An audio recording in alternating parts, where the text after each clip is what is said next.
If you're an ADHD woman struggling to keep your home in order, but you simply don't have the energy after a long day at work, I want to assure you that you're not alone. This is very, very common amongst us ADHD women. I have spoken to countless women who struggle to maintain their home and have it not looking like a bomb went off in it. Okay, that might be slightly dramatic, but you get the drift, I hope. By the end of today's video, you will have tangible ADHD-friendly steps that actually work to alleviate the overwhelm of working a full-time job successfully, but feeling like your home is in disarray. Now, if you are struggling to manage your ADHD and it is in any way causing you shame or affecting how you feel about yourself, I want to let you know that I am here to help. I am a certified ADHD coach, and it is my mission to help late diagnosed ADHD women learn how to thrive both personally as well as professionally. There is a link pinned in the description of this video to hop on a call with me that's absolutely free to see if my lifetime membership program, ADHD Mindset Mastery, might be a good fit for you. So if that has piqued your curiosity at all, let's hop on a call and chat to see if my signature program would be a good fit for you. All right, let's dive right into it. I am going to give you 5 tips that you can use right now today to help you tackle a chaotic feeling home. Tip number 1 is to establish routine cleaning times to help you alleviate from things piling up. The ADHD brain thrives on routine and structure, which is really interesting because so many of us really unconsciously avoid routine and structure. Set up specific times during the day or during the week to do certain household chores or tasks. Consistency is key here. Maybe you take 15 minutes out of every day before you go to work to do a quick tidy up of your living space. Or you dedicate 1 day per week to do your household tasks like laundry, vacuuming, mopping.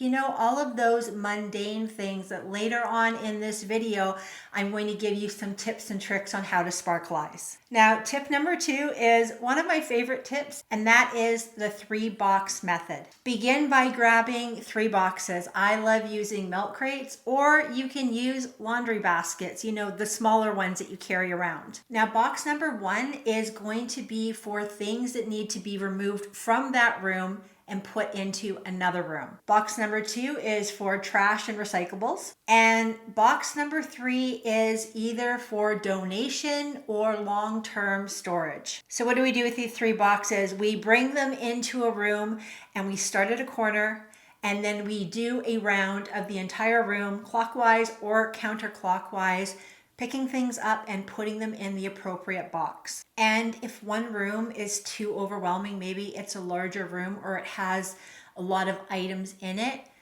feel free to tackle one corner of the room and make that your goal.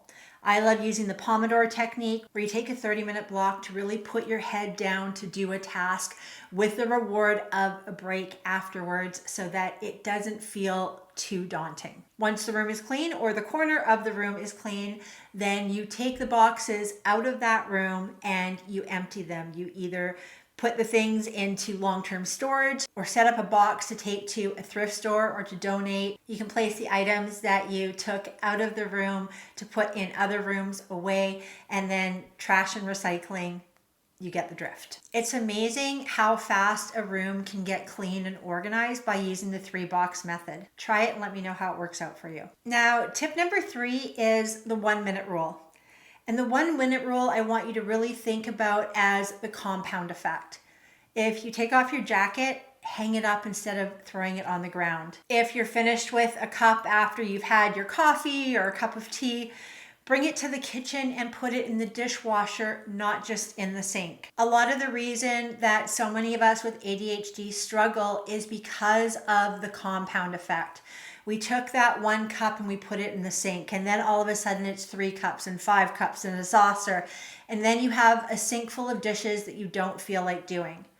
By using the 1-minute rule to take that little bit of extra effort to just put something where it goes, the compound effect of not having as much clutter as you might be struggling with right now absolutely compounds over time. Now, tip number 4 really amalgamates nicely with tip number 3, and that is to relentlessly committing to your things having a home. I don't know about you, but I am notorious for losing things like my keys, my phone, my glasses. If that resonates with you as well, hit that like button and tell me in the comments, do you have systems to not lose your things, or are you like I've been and so many of my clients have been in the past, putting things down and then having no idea where you put them? Small things like keeping your keys always in your purse and then your purse always by the front door can make us much more efficient,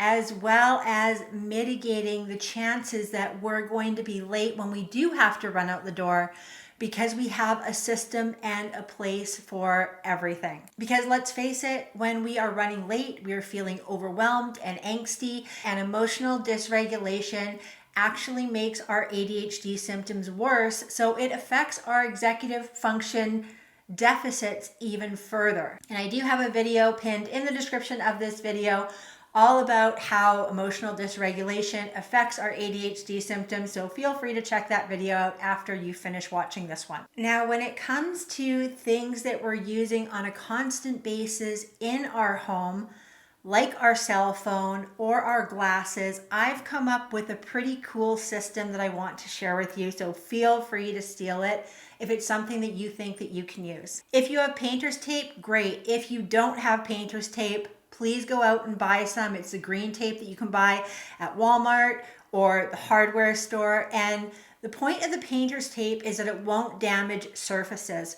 So what I do to make sure that I never lose my cell phone is I pick one surface in each room of my house where I'm allowed to leave my cell phone or my glasses. I put a piece of tape on the surface exactly where I've decided that I'm allowed to leave my cell phone or glasses. And that way I've started to create the habit of leaving my cell phone and glasses in the same spot in each room that I go to, so that if I lose my phone and can't remember where I put it, instead of having to check every square inch of a space, I go to each room and I know exactly where in that room my cell phone might be. Once you've done this for a couple of months and you've created a habit around leaving your cell phone or your glasses in the same spot, you can simply remove the tape. Try it and let me know how it works out for you. This simple tactic has been a game changer for myself and my clients. Tip number 5 is to pair household chores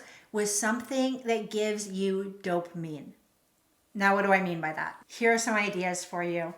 When I clean, I only listen to either podcasts, audiobooks, or my favorite songs while I'm cleaning, driving, or walking my dog. And I really, really love listening specifically to audiobooks. So if I want to listen to a new audiobook or re-listen to an old audiobook, I'm going to be getting out the vacuum, the broom, the dustpan, start doing the dishes and all the things, because it's my opportunity to do something that I really enjoy doing while doing something that I don't enjoy doing as much, like cleaning. And the result is, by putting this rule in place for myself, I actually love cleaning now.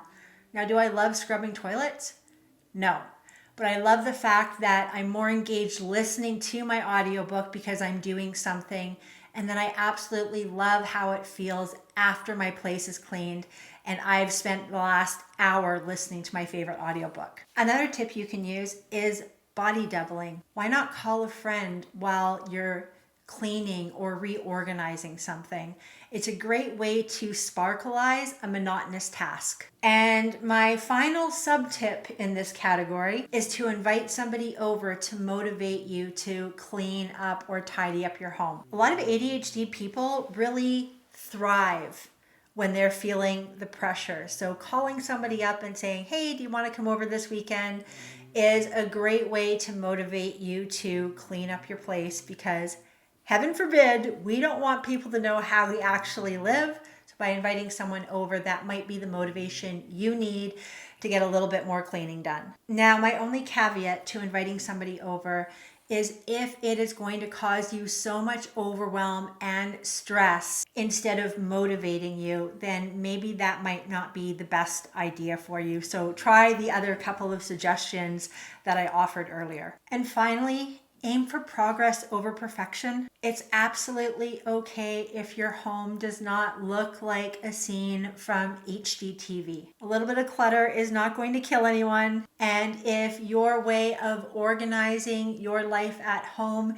is to have more of an open feel so that you don't forget things, you can always get clear bins for storage so that things aren't maybe spread out all over the kitchen table or all over the floor or a doom pile in the corner of your room somewhere. Now, just a reminder that I am taking on new clients for my lifetime membership program just for late diagnosed ADHD women. The link to book a call with me is at the top of the description of this video. Thank you so much for watching today. I really hope you enjoyed this, and I will see you next week in the next video.